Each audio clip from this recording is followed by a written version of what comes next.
From sub-Saharan Africa, to the Balkans, to the Middle East, honorary consuls have been accused of aiding terrorist groups and threatening the rule of law.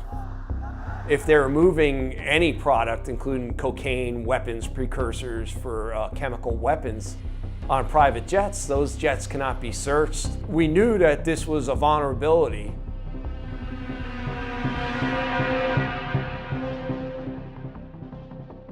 The honorary consul system has existed for centuries. It was started to give smaller countries unable to support foreign embassies the chance to have representation around the world. It has since expanded into a mainstay of international diplomacy. Unlike career ambassadors, volunteer consuls work from their home countries to promote the interests of the foreign governments that appoint them. It's a sort of additional honor for business leaders and the like, sort of a perk without having to do real diplomatic work.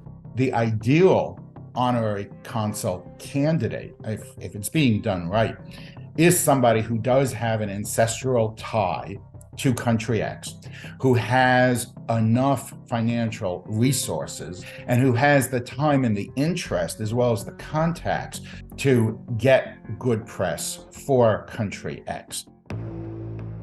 Honorary consuls receive little to no pay, but gain entry into the lofty world of diplomacy. The position comes with some of the same perks and legal protections provided to career diplomats. Their correspondence can't be seized. Their consular bags, no matter the size, are protected from searches. In Shadow Diplomats, a first-of-its-kind investigation, ProPublica and the International Consortium of Investigative Journalists, in partnership with 160 reporters in 46 countries, have identified hundreds of current and former honorary consuls who've been publicly accused of wrongdoing or embroiled in controversy. That includes consuls who've been accused or convicted of fraud, bribery, corruption or money laundering, drugs or weapons offenses, or violent crimes. Some were tied to environmental abuses. 30 honorary consuls have been sanctioned by the US and other governments. 9 current or former consuls have been linked by law enforcement or governments to terrorist groups.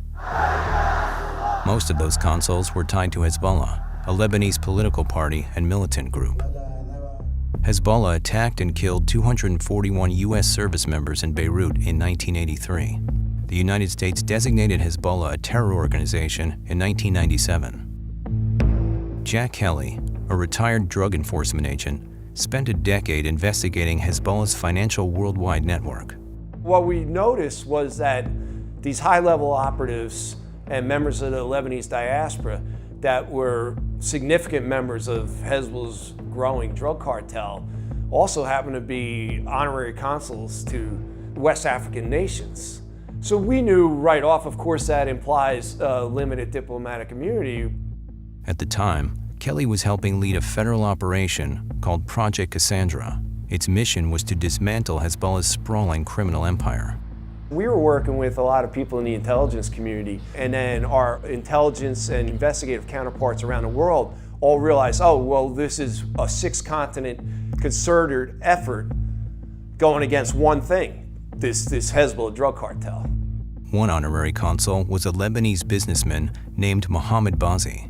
In 2008, Bazi became a person of interest for Kelly and other agents. They believed he was a top Hezbollah financier, closely affiliated with the Iranian regime, and laundering illicit money through his companies in Lebanon and Africa. They soon discovered Bazi was an honorary consul appointed by the Gambian government in Lebanon in 2005. One of the things we learned is that he's very close to President Jama in Gambia. We're also receiving information of his direct ties to Iran, and that could be money laundering that we could suspect that Mohammed Bazi is involved in. Bazi was never criminally prosecuted.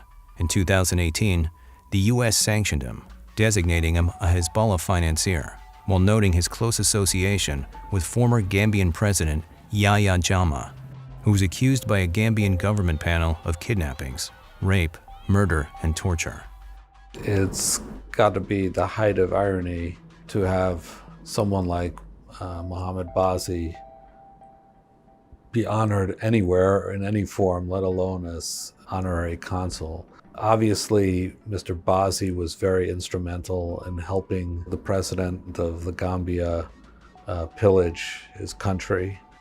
Bazi sued the U.S. government in 2019, saying that it failed to provide evidence that he financed Hezbollah. The lawsuit was settled, and Bazi remains under sanction. He's no longer an honorary consul. An attorney for Bazi declined to comment. In court records, Bazi said the government exaggerated transactions and events that had occurred years earlier and failed to provide evidence that he financed Hezbollah. Bazi also said he ended his relationship with Jama in 2016 after a series of threats. Jama has denied wrongdoing.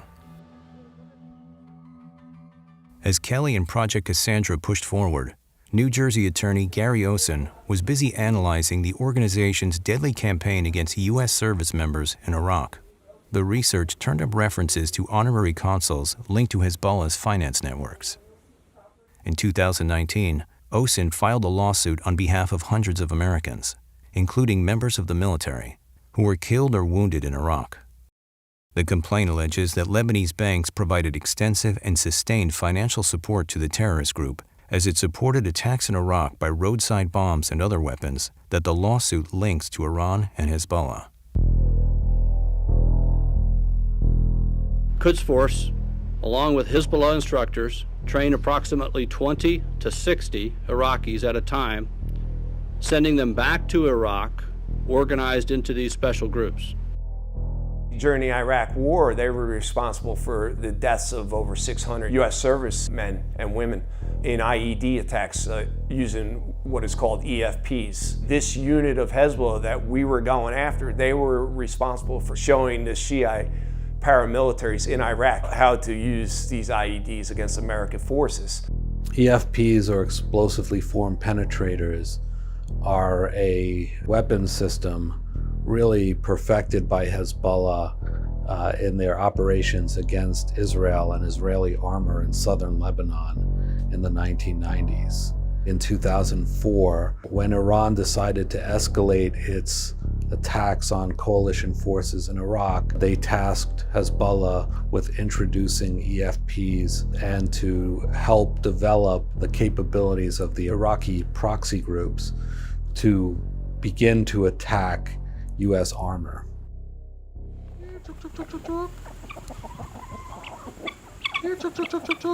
Army Sergeant Robert Bartlett was serving in Iraq in 2005 when his vehicle was hit by an EFP. So we'd already cleared 2 sectors that day, and we're headed through the barriers on the off-ramp, and the EFP was on the back side of the barrier. And so when my vehicle pulled forward, one vehicle had already gone through. They waited till my vehicle got through, and they set it off. Now the bomb, when it came through right through next to my head, through my door, next to the roof, and it basically cut me in half from the left corner of my temple down through my jaw. Took my gunner's legs off, and then took the top of my truck commander's head off, and then went out through the other side of the vehicle. When I kind of get my wits about me, I turned to my right and I saw my truck commander was instantly killed. And I began to die. With every breath I was taking, I was losing a breath. I had internal bleeding and collapsed lung as well. During Bartlett's rescue and evacuation, his heart stopped twice before being resuscitated. He was eventually flown to Walter Reed National Military Medical Center in Maryland, where his heart stopped a 3rd time. I ended up drowning on my own stomach acid. So, yeah, that was scary. That part was probably the scariest part. But Bartlett has since had 12 surgeries and has managed to regain some function in his face and body. now I have a titanium jaw from here to here. I lost my lower lip, so they had to build me a lip here, taking skin grafts from my arms. I had internal bleeding and collapsed lungs, so I have a zipper cut here for exploratory. They had to take bone out of both hips and combine it with cadaver bone and things like that just to rebuild here so they could actually put implants in, so I'd had teeth again.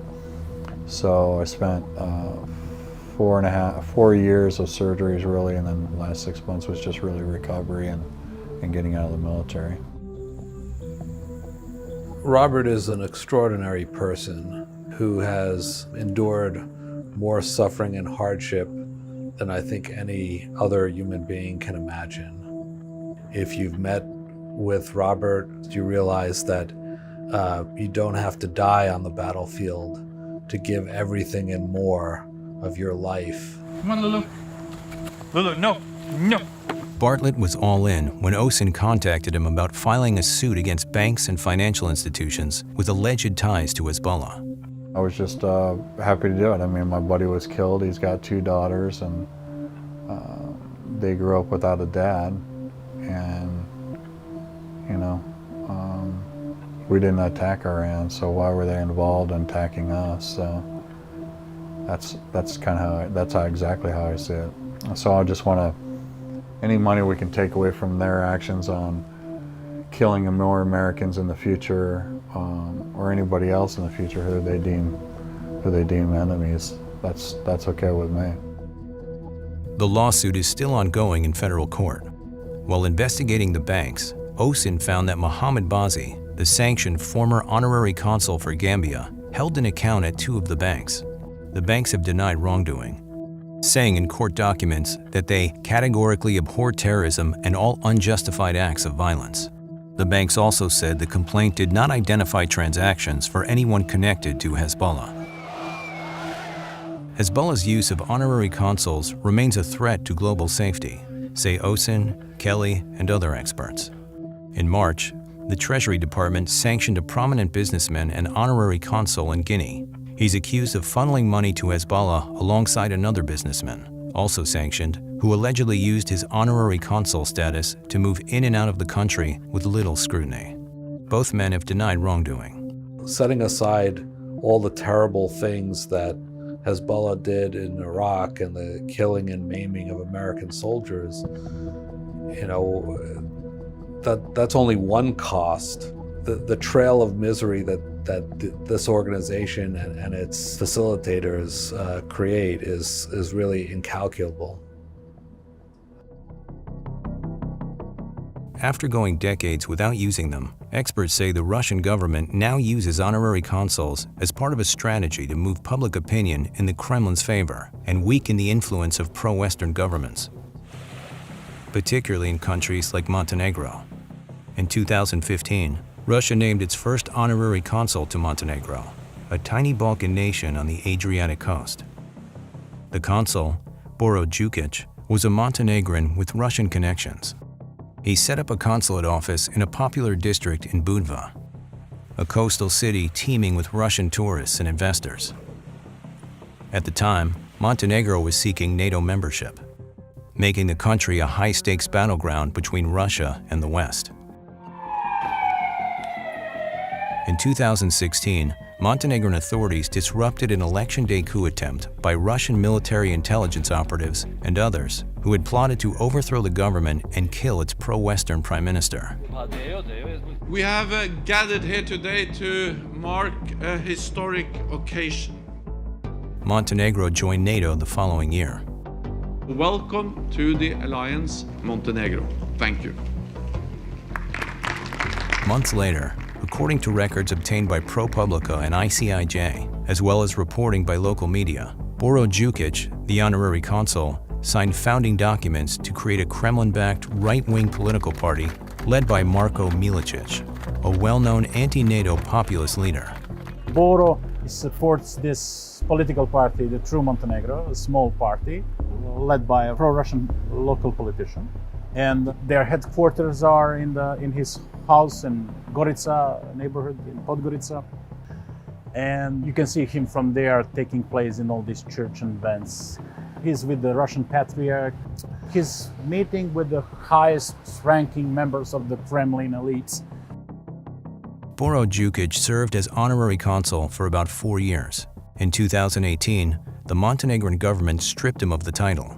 It was reportedly done in response to the poisoning of a former Russian military intelligence officer who had become a British spy, and it was unrelated to Jukic. Shortly after, Jukic appeared at a press conference to endorse the True Montenegro Party and defended his own involvement in politics. He told reporters that if he had several million euros or dollars, he would legally offer them to Mr. Milicic. That's when Boro became interesting for me. because I saw he was very present there with all these kinds of different organizations that remind so much of, Oath Keepers and Proud Boys in the US.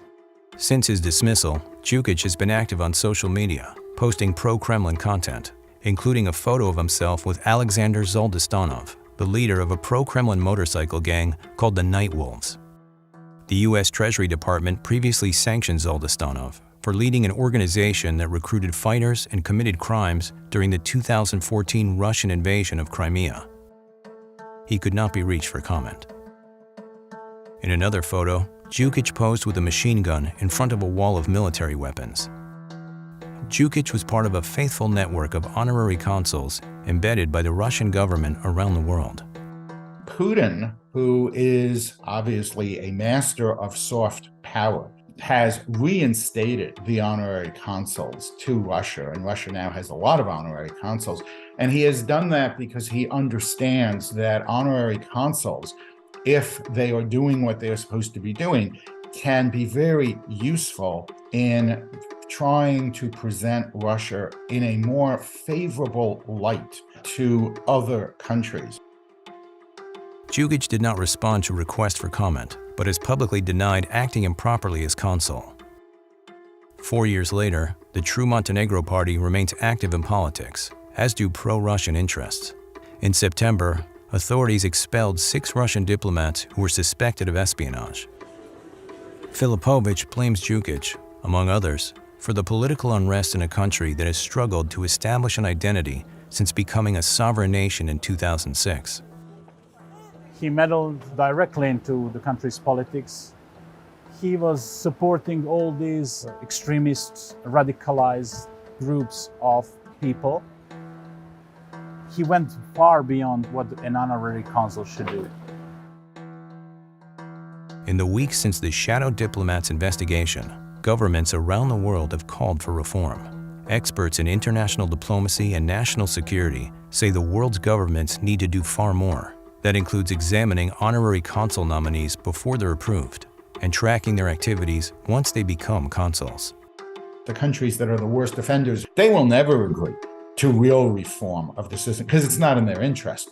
But one has to ask, why has this system endured? Why do we need it going forward? And I'm not sure there's a good answer for why we need it going forward.